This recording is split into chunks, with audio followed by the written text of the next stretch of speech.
standpoint. Listen to the feminine side. The standpoint. Still listen to the feminine side.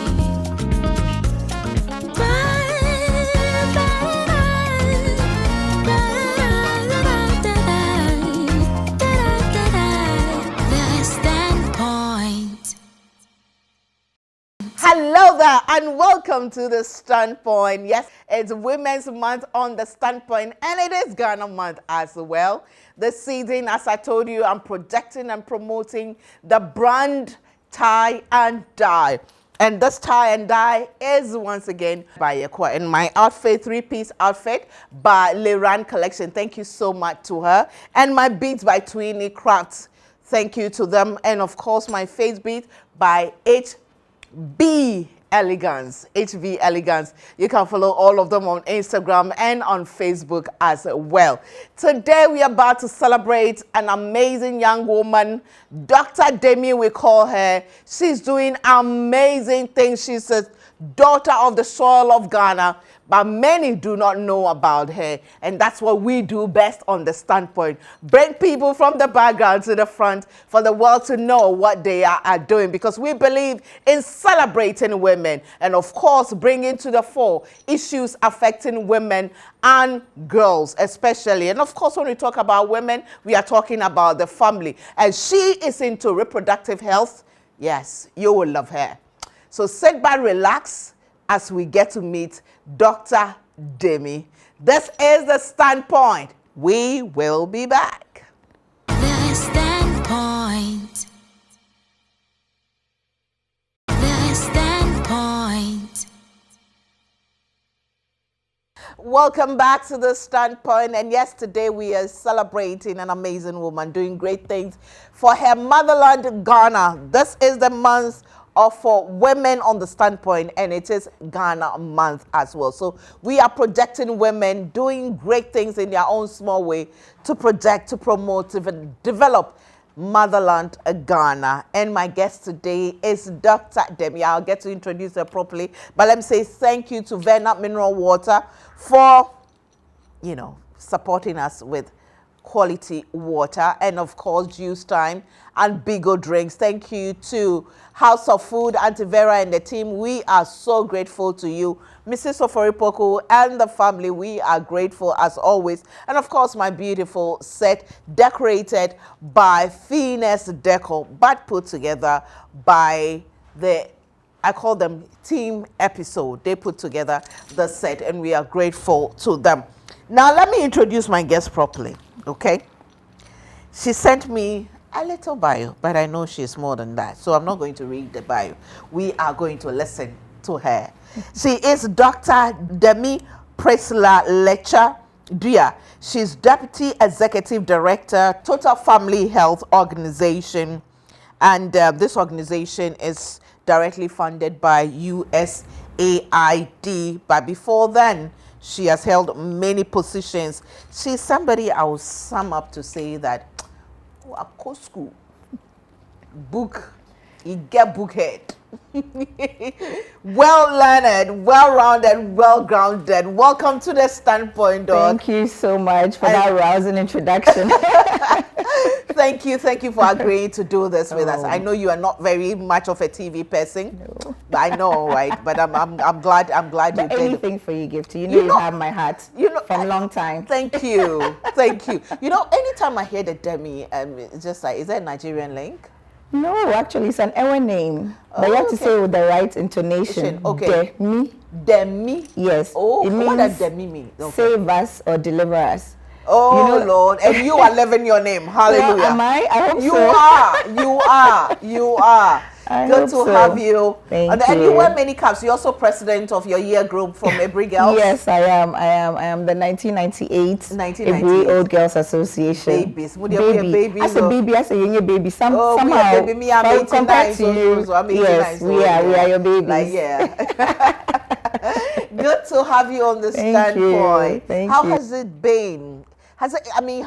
Okay, let me put it this way. Now you are currently into reproductive health. Yes. Is this something that you've always wanted to be? Is it an area that you've always dreamt to be? Yes, actually, if I go way back, I've always been in the sciences and in the health field. Right. Actually, for the past, let's say, since 2006, 2005, 2006, I've been in the public health space.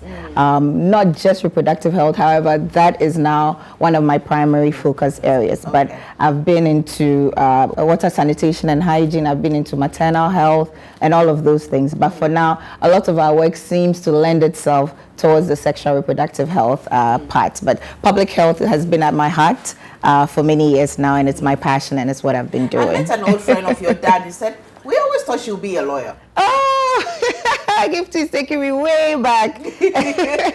Well, yes, but I guess for some reason the diversion started when I went to school and did science, and I just kept on in that trajectory. But one of my siblings is a lawyer, though, so at least he has his he has his lawyer. How was it like growing up with a father like? Oh, well, I must say I had a wonderful childhood.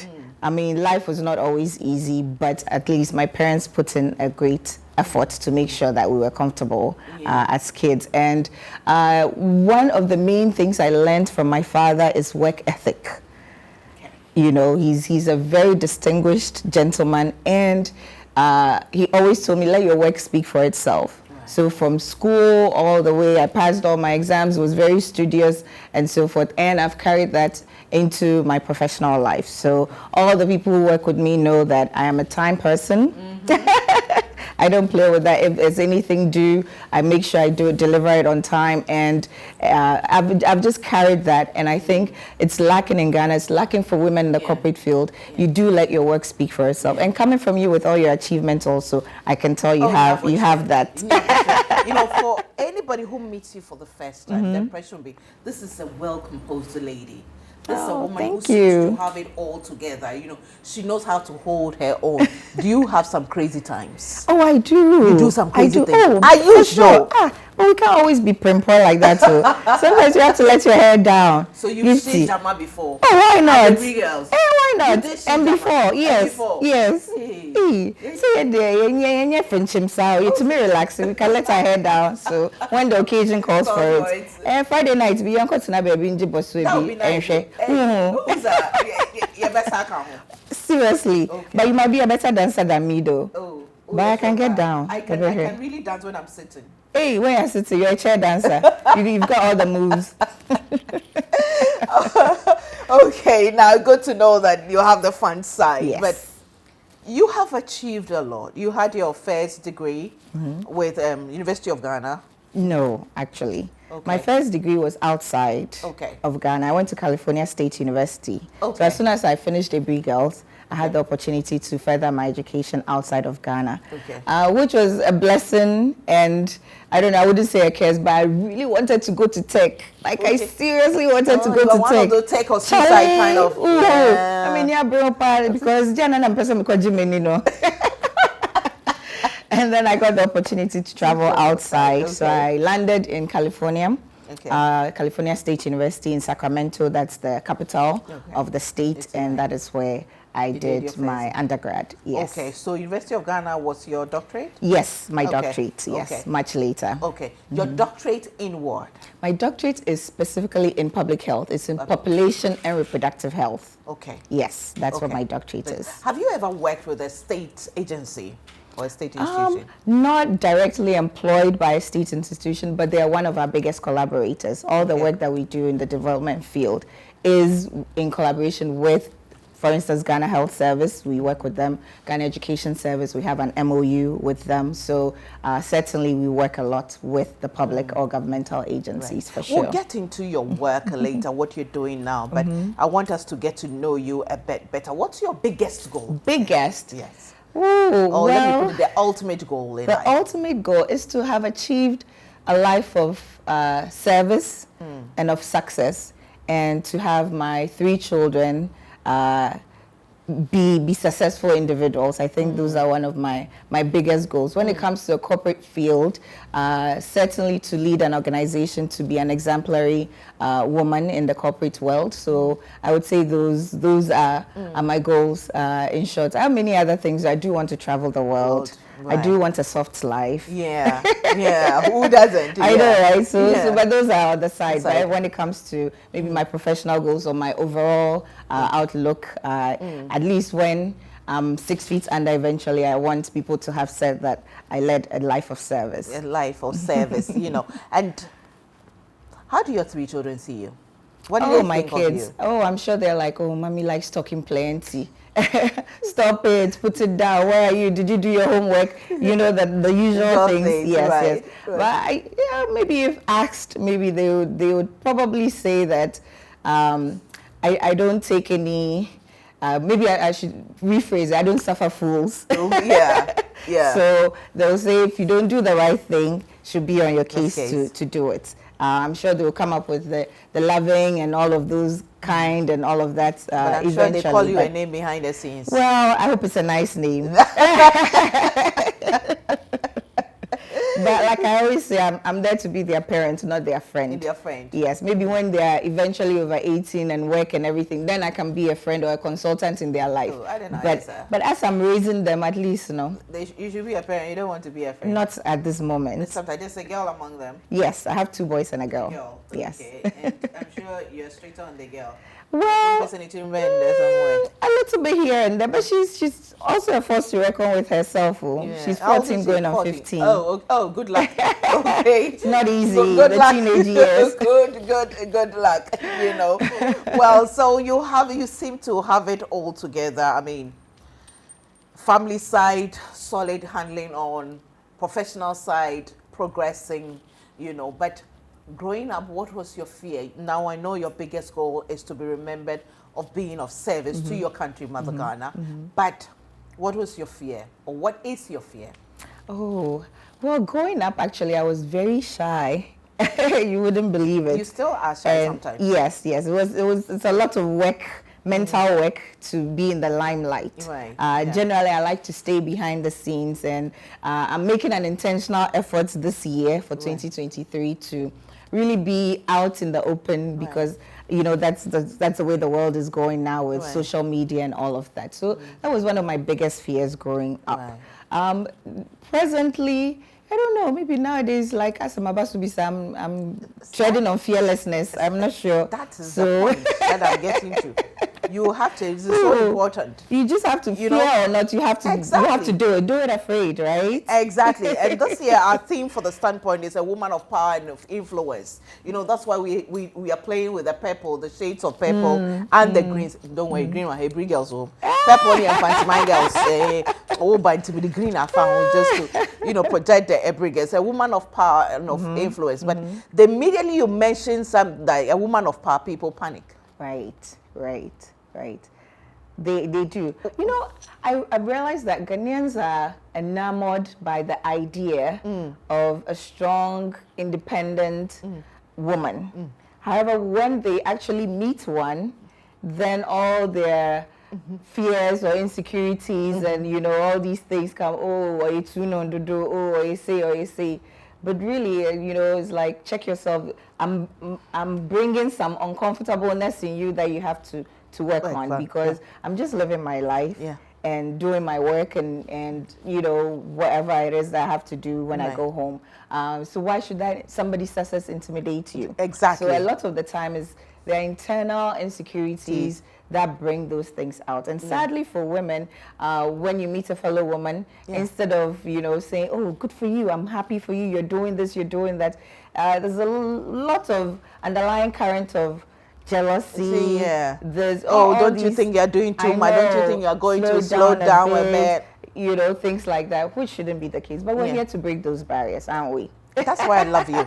Let me take a break. When we come back, we'll get to talk more about Dr. Demi, Letsa, Duah, and what she's... Let me put the Priscilla in.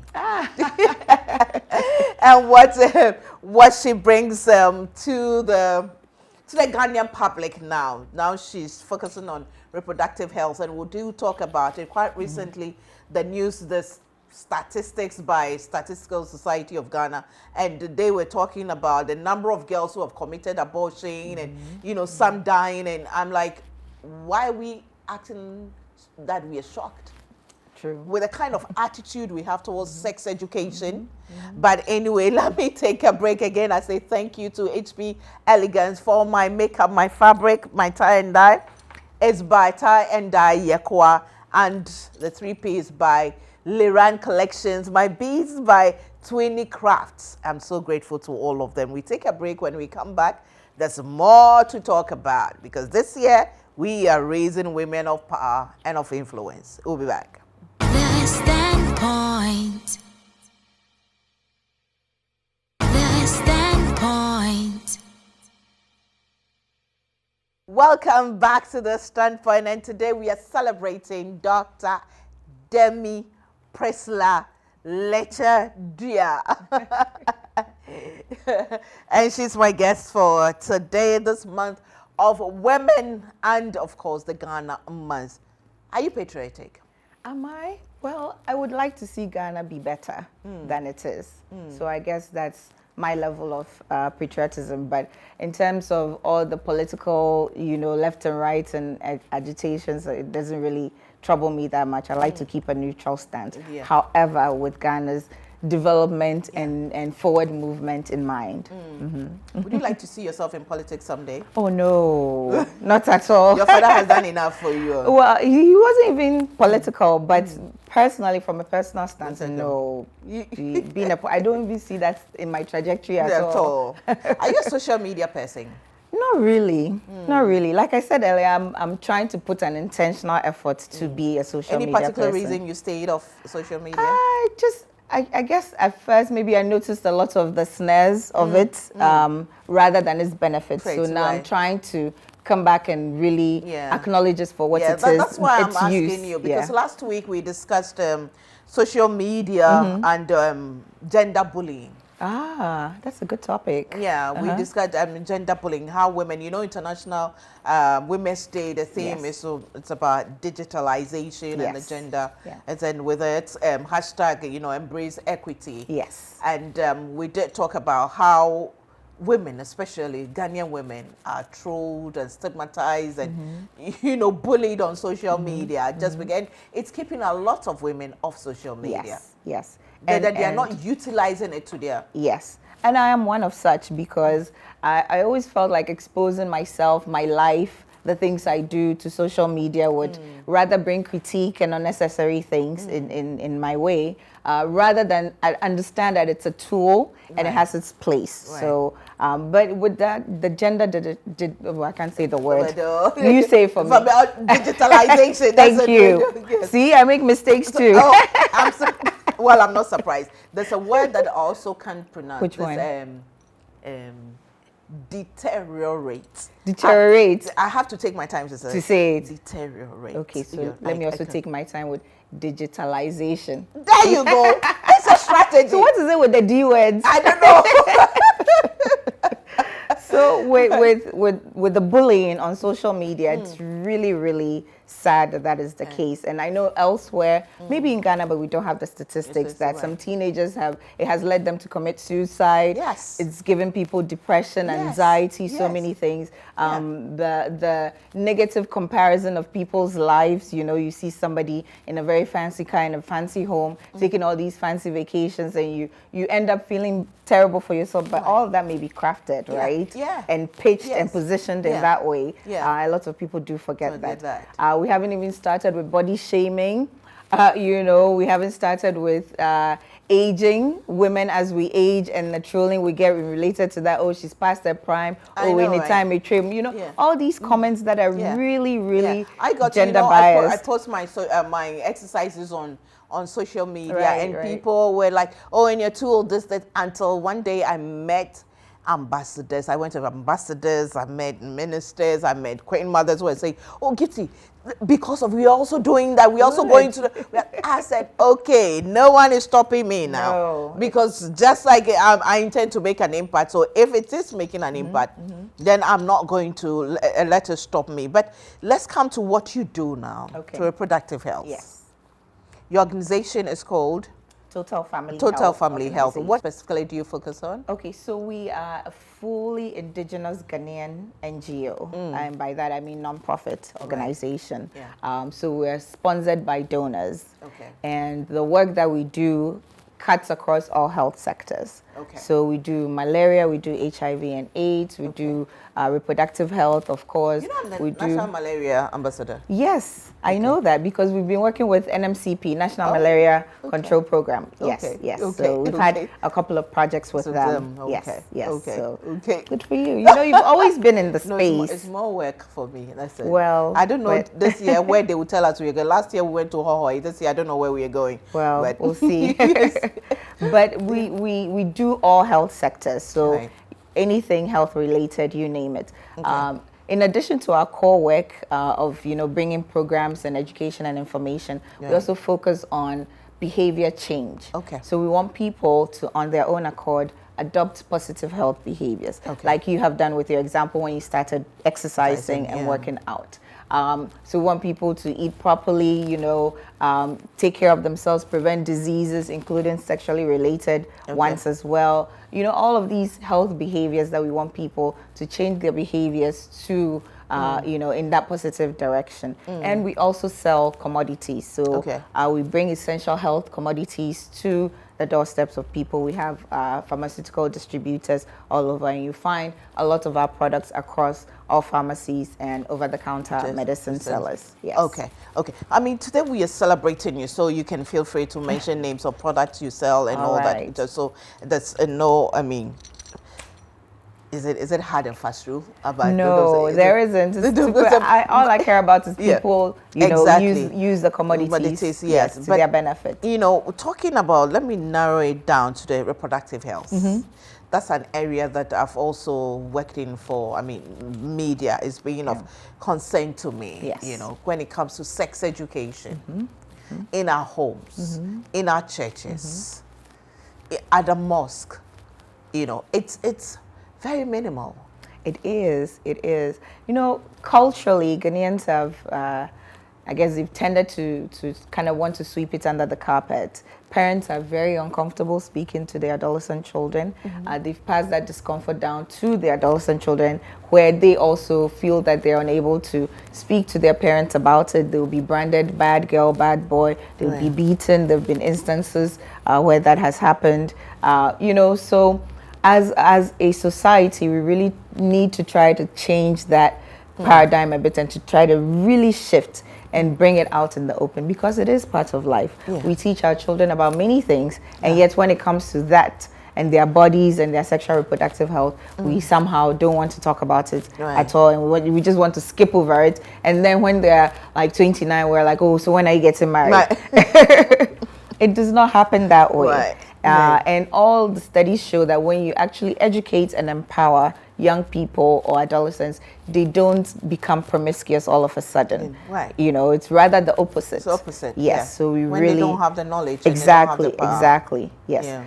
From the stance of Ghana Education Service and Ghana Health Service, we always preach abstinence first. And I think the religious bodies also do the same. However, from our point of view, if that abstinence first does not work, please be informed so that anything else that happens outside of abstaining, you are able not to make, dire mistakes that will have a grave consequence on your life. This is a women's platform, and both of us are women. But I want us to focus on women, and most of the time, and all the negativity when it comes to health, it's women who are the receiving side of it, and I'm sure HIV and AIDS come under what you do work on as well. And suddenly, I hate to use the word suddenly, because we all know what's happening in our country. HIV is on the increase. It is, and more younger people are getting infected. Yes. Just this year alone, I've had 3 people close to me confiding in me that they become positive. Oh, I'm sorry to hear that. Yeah, it's scary, you know, but of course, immediately what I do is comfort them and let them know that there is help. Yes. There's antiretroviral, Yes. you know. How can we as women take the power to educate our loved one, not just our children, you know, church leaders, they, you know, become less judgmental and let us accept that it is part of nature. Not everybody can abstain.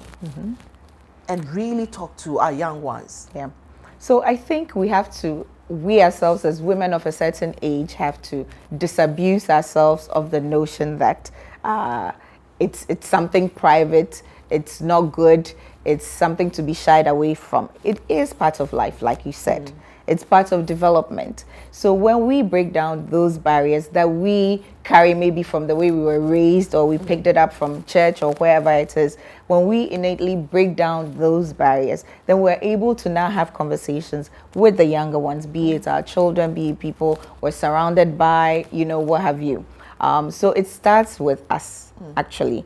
Learning to let go of these things that we've held and being open enough and not being judgmental with the young children. So labeling is completely out of the question.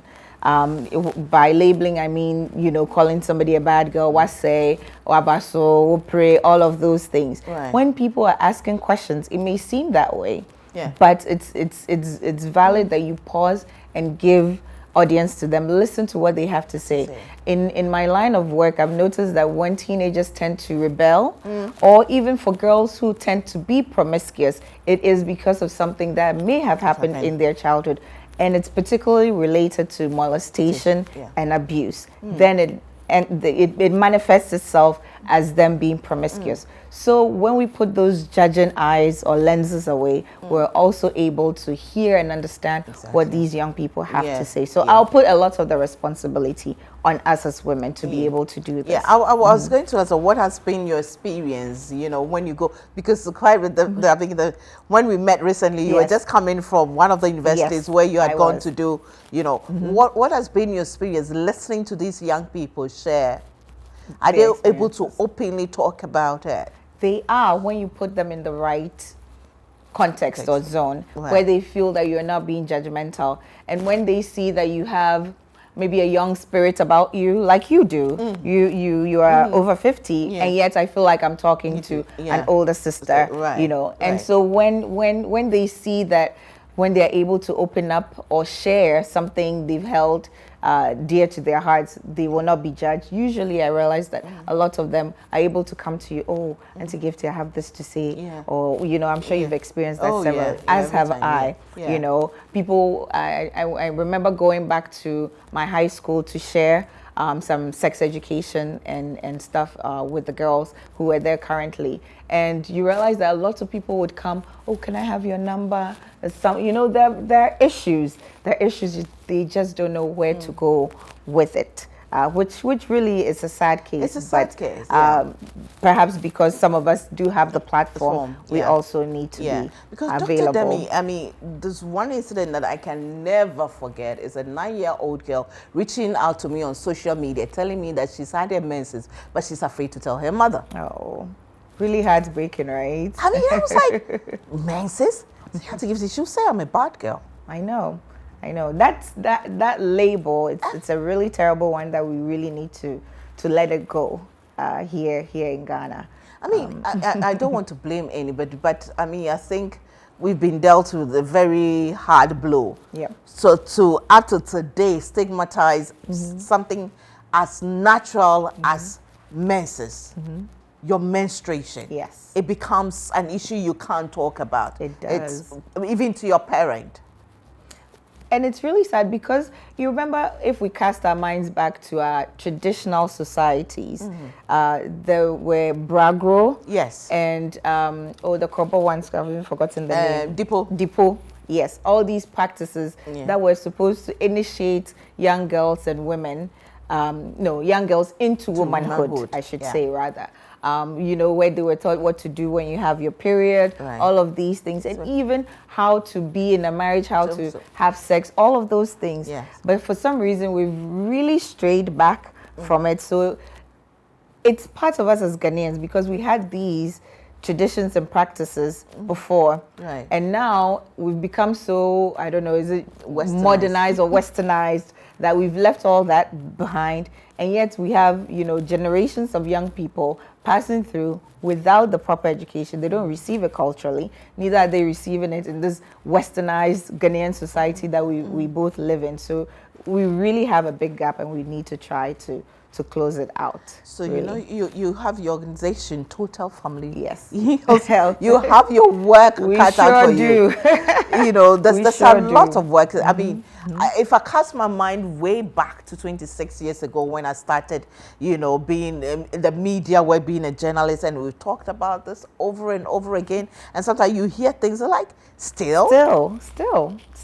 Recently, let me just share this with you. We went to distribute some menstrual pads in one of the schools just in Accra, not far away. You would think these things happen in the rural areas. So a young girl, she was in GSS, she was just about to write the BEC, the one that the results have just been posted. Yes. So that was last year, some months ago. And so when she got the pad, she was like, oh, I'll save it for my BEC. So I was like, what does that mean? Because you have your period every month. She was like, oh, no, she doesn't really get to have access to purchase, a sanitary pad. And so the one that she had been given for free, she wanted to save it so that during the exams, in case she gets her period, she can use it. How sad is that? And this was just around Spintex Road, not far. And it's really sad, the state of things, young women and girls getting access to it, be it financially, economically, getting access to the education that they need, also getting access to the support in terms of the facility level. The number of schools without restrooms or bathrooms or toilets for girls to be able to, manage themselves during that time of the month. I mean, I don't even want to go into work organizations that don't have that either. So it's the levels of the problems are quite wide, but Total Family Health and other partners in the field are working really hard, with the government support to really try and mitigate these things. Do you sometimes get so overwhelmed you ask yourself, why did I even come back to Ghana to work? Well, to be honest, I have asked myself that question many times. When things are not going right, when you can't get internet to work, when there's light off, all of these things. But, I look at the bigger picture and we're all here for a purpose. We're all Ghanaian. Look at our skin color. We can't go and suddenly live in somebody's land for life and become, and become them. So however they manage to develop their countries, we are here to also develop ours. Small, Anna. And kakra. Every little helps. Indeed. While you're watching The Standpoint, and we're celebrating Dr. Demi, Priscilla, Letsa, Duah. I mean, instead of celebrating, talking more about her. So, we are talking about other issues. I tell you, she's a woman of power and influence and has Ghana at heart. And so everything, her success, her journey, it's all about developing and helping the lot of Ghanaians right here in Ghana. Well, again, I say thank you to all our supporters and sponsors: House of Food, Venom Mineral Water, Juice Time, Bigo Drinks, and of course, Fina Decor for our beautiful flowers and all the beautiful decorations here. But of course, the set was put together by Team Episode. We'll be back. The Standpoint. The Standpoint. Welcome back to The Standpoint. Doc, tell me about your experience at Johns Hopkins University. So you have I think, is it a diploma in nursing or? It's a bachelor's degree. A bachelor's degree in yes, nursing as well. Yes. Have you practiced with the nursing? I have actually, yes. But that was many years ago. So maybe you want to talk about my education now. So let me give you a comprehensive look. Yes. Okay. Oh dear, it makes me sound very, very like I spent many years studying. I know, right? That's what I said. Your whole life has been about. It feels like studying. it. Yes, What I read about your bio is it? School guana wako. My undergrad, like I told you, Yeah. was from California State University. Okay. I did microbiology, immunology. Okay. And then when I finished, I did bench research. I did malaria research. I did TB research as well. And I wanted to be a bench researcher. By that I mean have Exactly, a I was lab. going to ask. Yes, have a lab, and those who delve into like the real organismal, cellular type of research. So pure science. Yes, okay, yeah. Pure science, Science, 100% science, okay. very technical. Right. But I think I took a microbiology course, and I remember so clearly the professor, Robert Metcalf. I don't know where he is. I hope he hasn't passed, but he was an older professor at that time. Okay. And the power of what teachers can do, right? Yeah. He opened my eyes to public health. And so I said, okay, maybe I don't want to be a bench researcher. Maybe I want to be a public health practitioner. But how am I going to go about this? And I had always liked people. So I also got the opportunity to add on a second bachelor's. And I went to Johns Hopkins and did their bachelor's in nursing program. So BSN, a bachelor's of science in nursing. Okay. I got to work, on several units and floors, really developed my patient or bedside manner, my empathetic nature. I also was able to bring that out for a while.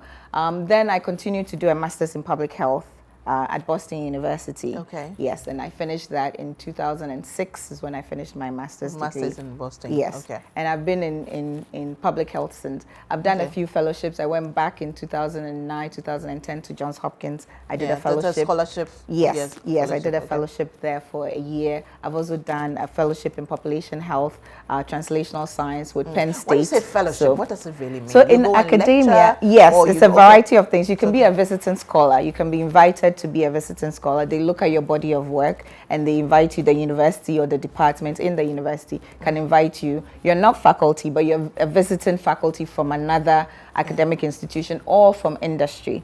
And you're able to, you share in presentations, you join them in teaching, if you will, a variety of things. There's all these interchange programs available.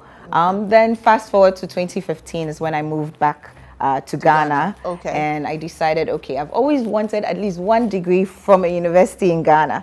So I'm going to pursue a terminal degree. So why not do it in Ghana? I did not want to go back, to do my PhD there. So I said, okay, I'll do it here at the University of Ghana School of Public Health. And I've had a very wonderful time. And I'm glad to have met all the people, the faculty, distinguished faculty that I met there. So in short, that's what. How was it like coming from all these universities and the prestigious, environment and coming to do your PhD? Because normally people rather do their PhD outside Ghana, but you decided to come and do your PhD there. I have a very, very good friend, Ekua, who also did all her education in the US and now at UC's University of Cape Coast doing her doctorate. I always ask her, why would you want to come and do your doctorate here?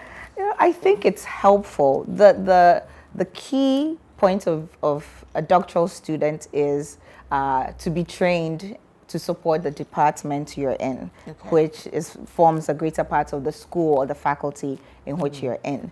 And coming back to do my PhD was a big contribution, I thought. It was more of an exchange where the faculty were also able to mentor me, and I was also able to contribute with my research work to the department. So of course, my degree, my thesis and everything, University of Ghana, all over it, and they benefit. And in anything I write from that work or the body of work goes to the University of Ghana as well. But it wasn't easy, I would say, transitioning. School in Ghana has its challenges, like I say, these African problems that we all have. The environment is supposed to make you feel that, you are in school. Yes, and sometimes not all faculty, but some of them too is like, we suffered, so you must also suffer. Exactly. Yes, there's that syndrome. Yes. And then also doing a PhD as a woman is also not that easy. But I must say, at the University of Ghana, it's a very high percentage of women who are pursuing their PhDs, and of women who are actually faculty. And right now at UG, the vice chancellor, the chairwoman, and is it the Pro VC? The Pro VC. Yes, are all also, female. I think the registrar too. The registrar, yes, possibly. The registrar too, as a woman. So, so it has the, the scenes are changing. The scenes are changing. We hope that the trend will continue like that, Yes. But next week I'll be talking to a young neurosurgeon, Ghanaian, but based in China. She also wants to, come back to Ghana to set up a neurosurgeon center, So I just learned that currently, as in Ghana today, we have only one female neurosurgeon. I believe that is true. Yes. So when she comes back, then we'll have two. What do you have to say to that young woman looking at you and saying that I want to be like her? I want to also go into the scientist and I want to be able to, have a life. Is it possible? It is possible. You can do all of it. First thing you need certainly is God's grace and guidance upon your life. I would say a second important thing you need is good mentors. Mentors who have your interest at heart, who can direct you in the right way. I have been blessed by that right from infancy. But I've also met people along the way who really, were able to guide me well. And then the third, I would say your own willingness to work hard. Okay. Lately, a lot of people want to take shortcuts, but there are no shortcuts. All of these plenty degrees, it wasn't dashed to me. No. You work for it. A lot of sleepless nights working for them. And I realized a lot of young women lately just want to have the looks and the accolades, but without the hard work. So you have to put your mind to working hard and to delivering. And, there are all these motivational speeches and logos and all of these things going around. But when it comes to actually putting your money where your mouth is, many people tend to shy away. I would say also reading and literacy, it's really important. You ought not to be able to talk about the only thing you learned. You have to be wide read. And many people don't read. Many Ghanaians sadly do not read as much. It's one of my things from your body of work. When I met you, I told you I'd read one of your books. I'm hoping to get to all the rest of them. But I read Maya Angelou's autobiography, and that really was impactful on my life and really opened my eyes in many ways. So I would encourage that as well. And then it helps you speak well, it helps you write well. And in any endeavor that you take, you will have to write something or anything like that, and many people tend to shy away from that.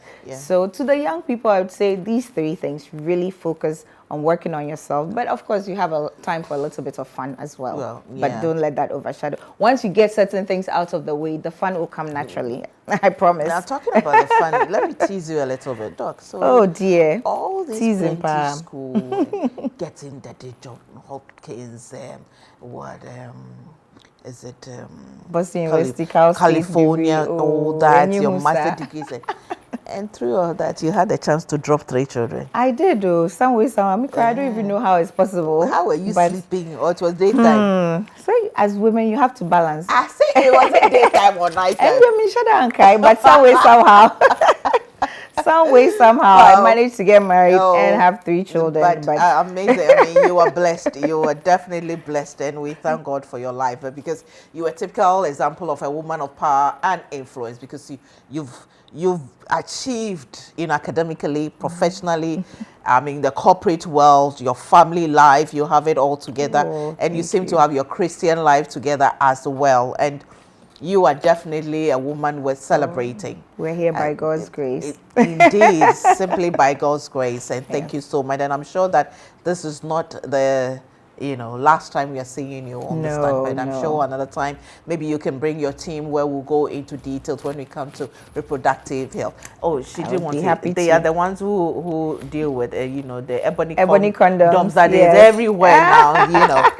She's the one behind it. But on behalf of the Standpoint and Vena, we have a little talking. We just want to say, just have time, relax, and then celebrate. We have some bigger drinks and then that's Vena great. mineral water, and then this beautiful Ghana made with Ooh. leather and I love tie-dye it. for Thank you. And because you went to Brig Girls, we gave you the green one. The green one. Oh, Yeah. Gifty. This is wonderful. I'll open it later. Ah, this is Yes, the way it that's goes. it. Yeah. I like to open gifts This right from, away. Yes, All right, from so- tie-dye, you know. Oh, it's really pretty. Yeah, Well, thank you so much. Thank you too. Thank you. Too. Do you have any final words you want to say? Well, you know what? Next time I come, I want Okay. us to talk about the challenges, the real challenges, and I'll share some of the difficulties that I've had in my life that we've been able to overcome. So we'll have that. We'll go deeper. Please, let's go. Tell me about it. We'll go deeper. We'll go deeper. Okay, We'll tell have me some what shared experiences. It's been so far. I've made it seem as if you've had it all rosy, But right? no, I know, No, right? Yeah, Kakra, yeah. I don't want people please, to. let's go. Let's continue. It's very important. Let's talk about how it's been. The challenges you face along the line. Oh, well, challenges come, such as life. Life has not always been easy.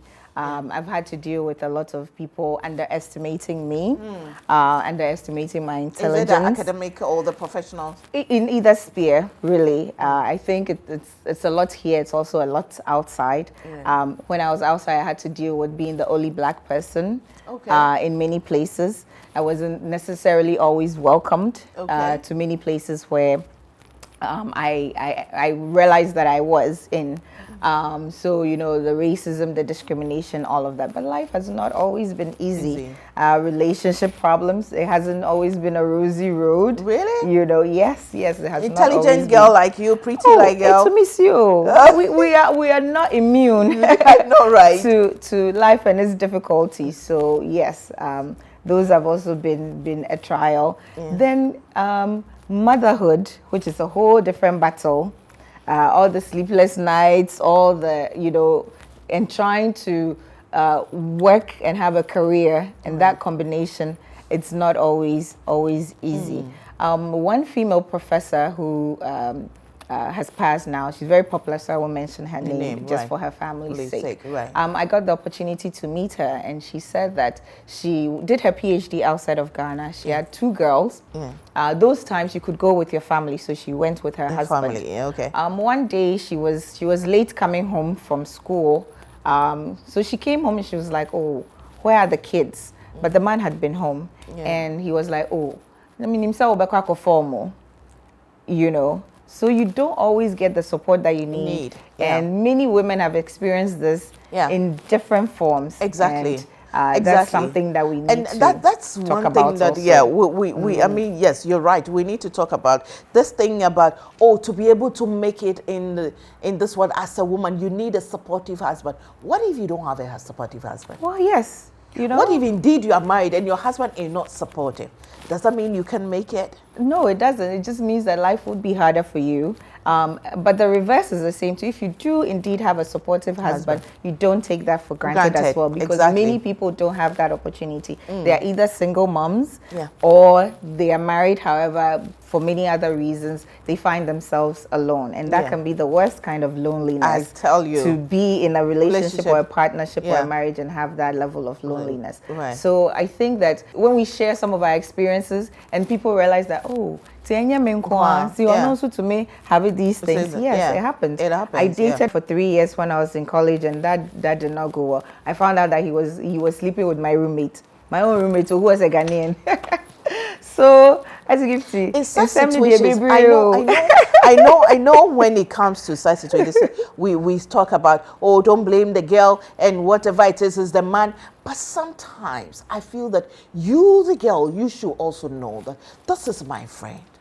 So even if my friend's husband or my friend man is hitting on me, I should also have, or even if she's not my friend, but I know that you should also have a sense, some girl code, but it looks like we are all going for, she is not the one who went, so don't blame the side chick, it's the man who went for. So I've experienced it all, the being cheated on, the betrayal by a very good friend, all of those things. So really, I mean, like you're saying, there should be some girl code. Yeah. It could be your friends as well. Those things usually happen because of jealousy. They wanted what you had already. Yeah.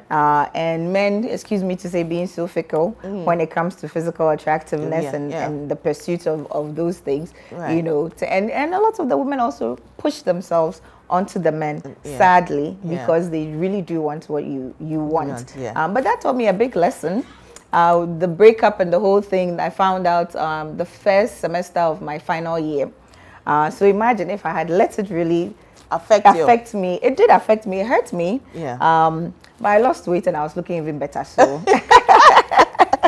no, that's it. So eventually, you know, next season, that's in April, and we need to talk, because these days I'm pushing this agenda of being the woman another woman can trust. Yes. It's so important. As you put it, as, you know, girl code. I mean, others call it, you know, having your tribe of women. Yes. But, you know, I'm pushing it to being a woman another woman can trust. That's something that I want us to look at for the month of April. You know, sacrificing for it, because April is Easter month. You know, so sacrificing for your sister, quote unquote. So that's definitely something that, and you promise you'll be. I promise. I'll do anything for you. I told you. You know, I love you. I love you too. Mwah, mwah. You're watching the Stand Back. We've given you a hint of what's coming in April, but next week we are definitely talking to a neurosurgeon based in China, but wants to come back. Her journey, ooh, Lord, you'll be amazed. Well, but I'll be back with a bit of me.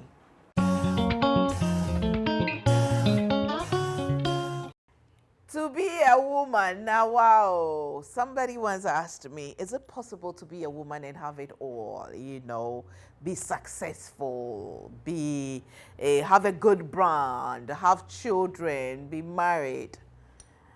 And my answer was, yes, but you can't be successful at all of them at the same time. You see, at every given time when you see me receiving an award, doing this, I may be slacking somewhere. I may be failing, quote unquote, in my motherhood role. The times that you see me traveling around doing this, I'm leaving my daughter behind. And I'm always looking behind, worried, but I have to keep myself together. Quite recently, I shared an experience where I was on a hospital bed with my daughter. Both of us were sick. But in the middle of the night, I remembered that 10 women's destinies were virtually in my hands. So I had to wake up at dawn and post their names on my social media platforms so that they do not miss an opportunity of a free training. Somebody saw me on social at that time and they made their own conclusions. But that's okay. It's tough being a woman. It's tough being a successful woman. You can have it all together, but there will be attempts to really discredit you or tarnish your brand. Are you going to let that scare you from being an achiever? Are you going to allow that be a stumbling block to you achieving your goal, your aim? Yes, we all do get afraid. Yes, something scares us. But you know what? We keep moving. And you have to keep moving too. One step at a time, one day at a time. And we'll get somehow. Sometimes you don't know, you don't even have a plan, but you keep going. You get, and it's good to have a plan though, but sometimes the plan messes up and you just don't know, but you have to keep going. It's always for the greater good. And for a bigger picture, a better ambition and vision. God has got us. God has got us covered. But never forget that God has also given you wisdom, woman, to be a helpmate. And how can you help if you don't have anything? He made you a helpmate because he gave you power to be an influence. A helper is somebody who influences. And somebody who influences somebody who helps. Not only in material things or monetary things, but sometimes in words. Sometimes the way you live your life, the fact that you keep pushing, you keep going, irrespective of what is being thrown at you, is enough to influence somebody, to open somebody's eye to say that I can do it too. It is my prayer that there will be just one person in your life who can look at you one day and say to you, I did it because I saw you do it. It's a beautiful feeling, trust me. It's an amazing feeling. And it is my prayer that every single woman experiences this magical moment of, I did it because I saw you do it, or I heard you say, I can do it. I remain a woman with super crazy faith in God. Yes, God has got us covered, but He has given us wisdom. Let's keep using it. Thanks for watching. See you same time next week. Bye for now.